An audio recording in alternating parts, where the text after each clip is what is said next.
We have some breaking 2020 news, and that is that Senator Elizabeth Warren is suspending her campaign, according to sources. I want to go straight to Ali Vitale, who covers that camp. Ali, she's going to be announcing the decision pretty soon, apparently.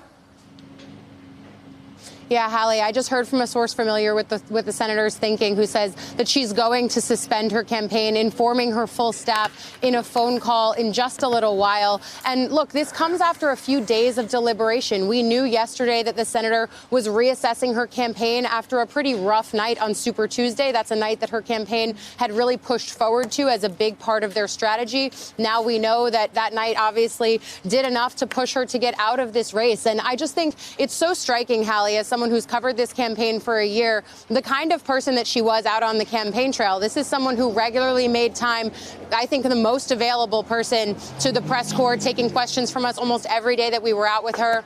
She also made a lot of time to be with voters. The selfie line and talking to voters every day was a key part of the DNA of her campaign and the way that she campaigned out there as a presidential candidate. And I think it's also really striking that we started this race with the most diverse field of Democratic candidates ever. And now with Elizabeth Warren dropping out, yes, I know that Tulsi Gabbard is still in this race, but with Elizabeth Warren dropping out, voters will now likely only have a choice between two white men who are older than 75 on the Democratic side of the ticket, three if you factor in one of those guys going up against President Trump come November. So we finally have the pinpoint on this news that Elizabeth Warren's suspending her campaign, and we are going to hear from her in a little bit.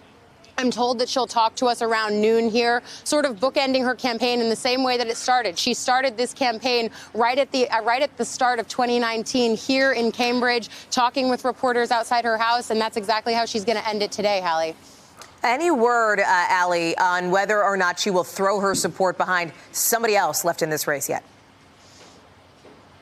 Look, that is the key question, and I don't know if we're going to hear that from her when she actually gets on the phone with her staff. I think part of the reason why there's been so much quiet around what's going to happen with Elizabeth Warren's decision is because she has a really tight-knit group of people around her. Her staff have been with her in a lot of cases for many years since that first Senate race. They wanted her to be able to make this decision and make the choice and the announcement to suspend her campaign herself. Obviously, that now ahead of when she's going to tell staff, but I think what's really important to this group of people is allowing Elizabeth Warren the time to not just make the decision of what her own fate is, but if she's going to endorse somebody. And I say if because I know that there's pressure out there to pick a side at this point. Bernie Sanders is applying that pressure. Of course, all of the other candidates who jumped in and backed Joe Biden after they dropped out, that applies pressure. But at the same time, the Elizabeth Warren modus operandi, if you will, has always been to try to figure out the way to best leverage her power so that she can enact the agenda that she's been pushing for